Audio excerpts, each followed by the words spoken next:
हरे कृष्णा दोस्तों, कैसे हैं आप सब? ठीक-ठाक? बढ़िया? चलो बहुत अच्छी बात है, ठीक-ठाक ही रहिए, बढ़िया ही रहिए और मैं भी अच्छी हूँ। जैसा कि आप सबको पता है, इस समय जो बातचीत हो रही है, वो महाभारत जो कि महर्षि वेदव्यास द्वारा रचित है, इसमें आने वाले पात्रों के बारे में हो रही है। महाभारत में अनेक पात्र आते हैं, कुछ के बारे में पहले मैं चर्चा कर चुकी हूँ, कुछ के बारे में मैं अभी चर्चा कर रही हूँ एंड कुछ के बारे में आगे मैं करूँगी। इस समय जिस पात्र के बारे में चर्चा हो रही है वो है युधिष्ठिर जी। युधिष्ठिर जी धर्मराज युधिष्ठिर के नाम से विख्यात हुए। अब इनको धर्मराज क्यों बोलते हैं, उसी के बारे में चर्चा हो रही है। अपनी प्रीवियस वीडियो में मैं युधिष्ठिर जी के बारे में कुछ बता चुकी हूँ। द्युत क्रिया के बारे में भी बता चुकी हूँ कि किस प्रकार से दुर्योधन, शकुनी, कर्ण ये सब मिलके द्युत क्रिया का निर्माण करते हैं। युधिष्ठिर जी को बुलाया जाता है, व छल पूर्वक इनको हरा दिया जाता है और इसके बाद इनको मिलता है वनवास, जिसमें से 12 साल वनवास नॉर्मल रहता है और 1 साल का ज्ञातवास रहता है। वनवास भी ईज़ी नहीं था, वनवास में भी बहुत सारे प्रॉब्लम्स आईं। युधिष्ठिर जी की 3-3 बार परीक्षा भी हुई है इनके जीवन काल में, इनके धर्म को देखते हुए कि ये कितने निष्ठ हैं अपने धर्म को लेके, और हर परीक्षा में ये पास हुए हैं। तो कब-कब हुई, क्या-क्या सिचुएशन थी जब इनकी परीक्षाएँ हुई हैं, बस इन्हीं सब के बारे में आज चर्चा करने वाले हैं। बट वीडियो स्टार्ट करने के पहले मैं वही पुरानी बात आपसे बोलूँगी कि अगर चैनल सब्सक्राइब नहीं किया है तो प्लीज़ कर दो। कुछ नहीं जाता, एकदम फ्री ऑफ कॉस्ट है, तो प्लीज़ कर दो, ठीक है? वीडियो पसंद आए तो लाइक, कमेंट, शेयर कर देना। बट चैनल ज़रूर सब्सक्राइब कर देना, भूल जाते हो, भूला मत करो, कर दिया करो। ओके, चलिए स्टार्ट करते हैं वीडियो।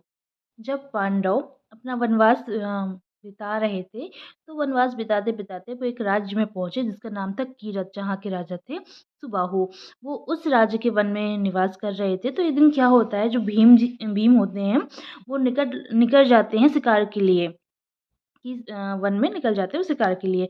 शिकार ढूँढते-ढूँढते वो एक ऐसी जगह पे पहुँच जाते हैं जहाँ पे एक अजगर था, और जैसे ही अजगर उनको देखता है, वो उनको जकड़ लेता है भीम जी को। भीम जी, जिनमें हज़ारों हाथियों का बल है, उस अजगर से बहुत युद्ध करते हैं अपने आप को फ्री कराने के लिए, बट वो करा नहीं पाते।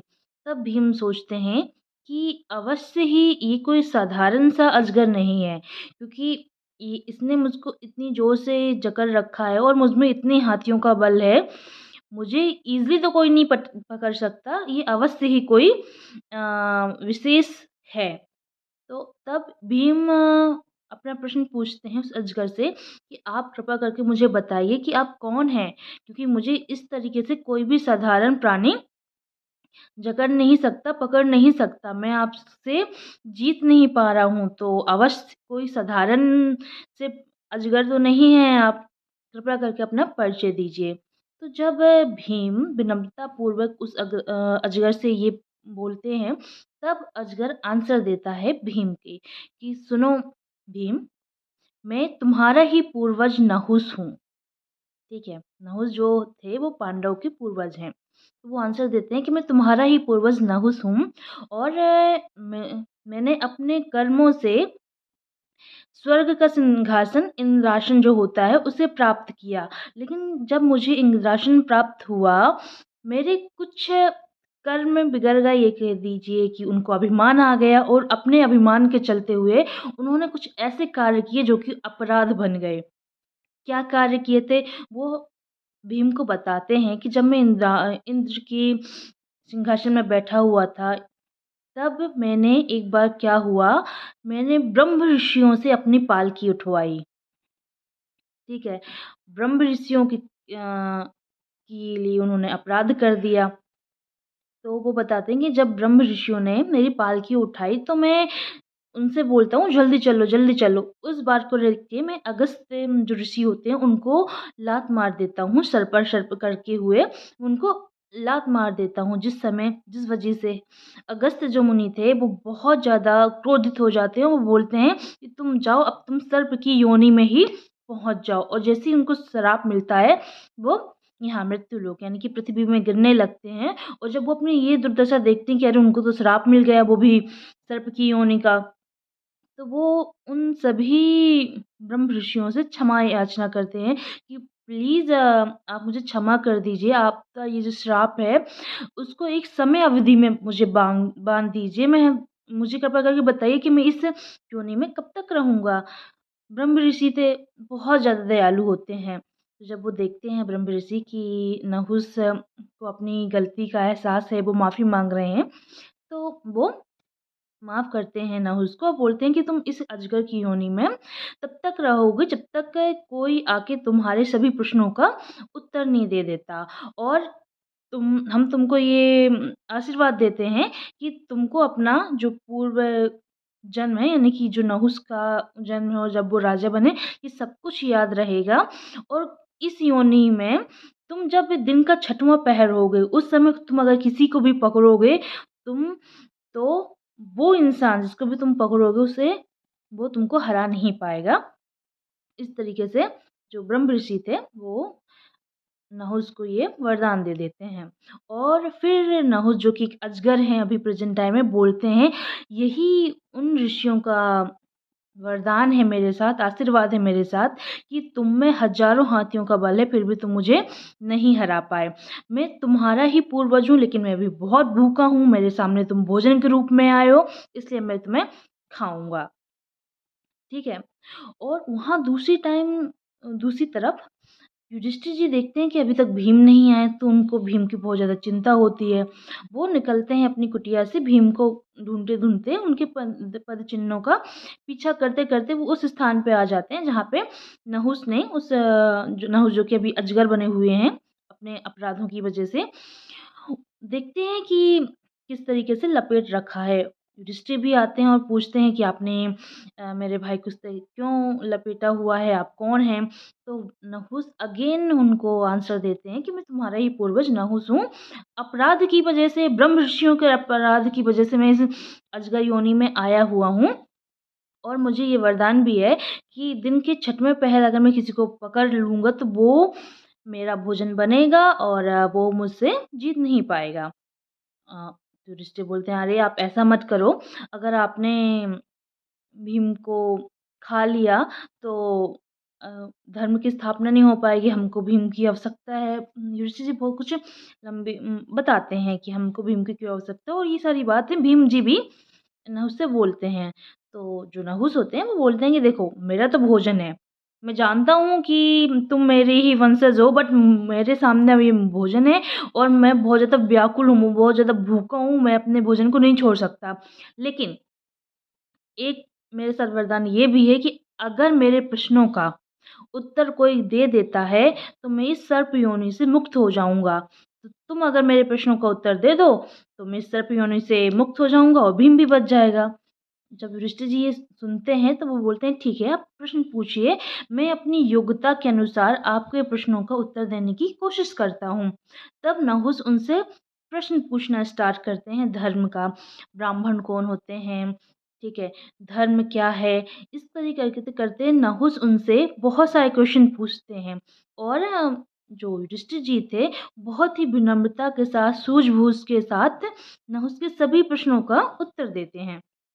जब उत्तर कंप्लीट हो जाते हैं, जब उनका जो संवाद चल रहा होता है प्रश्न और उत्तर का ये समाप्त हो जाता है, तब नहुस बोलते हैं कि अवश्य तुम कोई धर्मात्मा ही हो क्योंकि धर्म की इतनी ज़्यादा अच्छे से जानकारी किसी धर्म पुरुष को, धर्मराज को ही हो सकती है।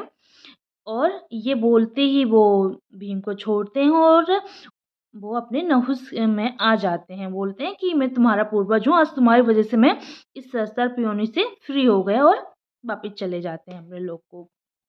ये होती है नहुस और युधिष्ठिर जी की वार्ता जिसमें नहुस उनसे बहुत सारे क्वेश्चन पूछते हैं धर्म से रिलेटेड और युधिष्ठिर जी सारे प्रश्नों का उत्तर देते हैं और अपने भाई की जान बचाते हैं। धीमे-धीमे समय आगे बढ़ता है।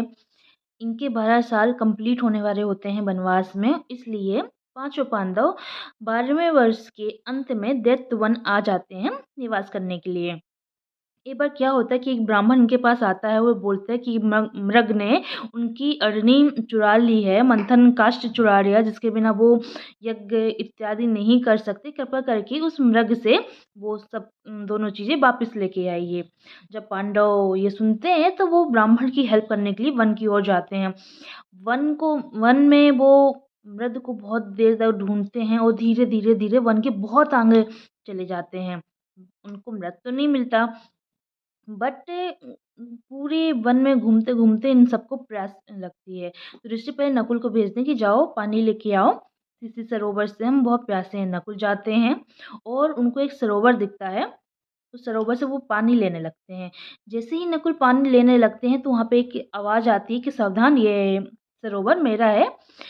मैं इस सरोवर का स्वामी हूँ, तुम मेरी बिना आज्ञा के यहाँ से पानी नहीं ले सकते। नकुल चारों साइड देखते हैं, उनको कोई नहीं दिखता, लेकिन आवाज़ सुनाई देती है। नकुल उस आवाज़ पे ध्यान नहीं देते और पानी पीने लगते हैं। जैसे ही पानी पीते हैं तो वो बेहोश हो जाते हैं। उसके बाद यहाँ पे दूसरी साइड दृष्टि और बाकी के पांडव वेट कर रहे होते हैं कि नकुल अभी आ रहे हैं पानी लेके, बट नकुल तो अभी तक आए नहीं। उसके बाद सहदेव जाते हैं, सेम चीज़ होती है। सहदेव भी वहाँ बेहोश हो जाते हैं। उसके बाद अर्जुन जाते हैं, भीम जाते हैं।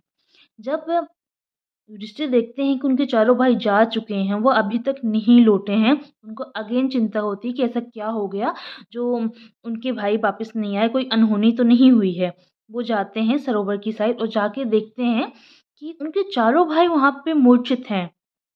जब वो ये देखते हैं तो उन्हें तो बहुत आश्चर्य होता है, क्योंकि उनके भाई कोई साधारण तो नहीं है, पराक्रमी हैं, अच्छे-अच्छों को हराया है। तो यहाँ पे ऐसे मूर्छित हैं, ना तो उनको कोई चोट आई है, ना तो ब्लड है, फिर भी वो मूर्छित हैं। तो ऋषि समझ जाते हैं कि यहाँ पे कोई ऐसी देवी शक्ति है, जिनसे लड़ना हमारे हाथ में नहीं है। बट उनको बहुत ज़्यादा प्यास लगी होती है, तो वो सरोवर के पास जाते हैं, पानी लेके पीने ही लगते हैं। तो फिर से वही वॉइस आती है कि ये सरोवर मेरा है और यहाँ से तुम पानी नहीं ले सकते, और अगर तुम्हें पानी चाहिए तो मेरे प्रश्नों का उत्तर दो। युधिष्ठिर पहले तो उन्हें प्रणाम करते हैं, बोलते हैं कि मैं आप कौन हैं, सामने आइए। तब एक यक्ष सामने आते हैं और बोलते हैं कि ये सरोवर मेरा है। युधिष्ठिर जी उनको प्रणाम करते हैं, बोलते हैं ठीक है, आप क्वेश्चन पूछिए।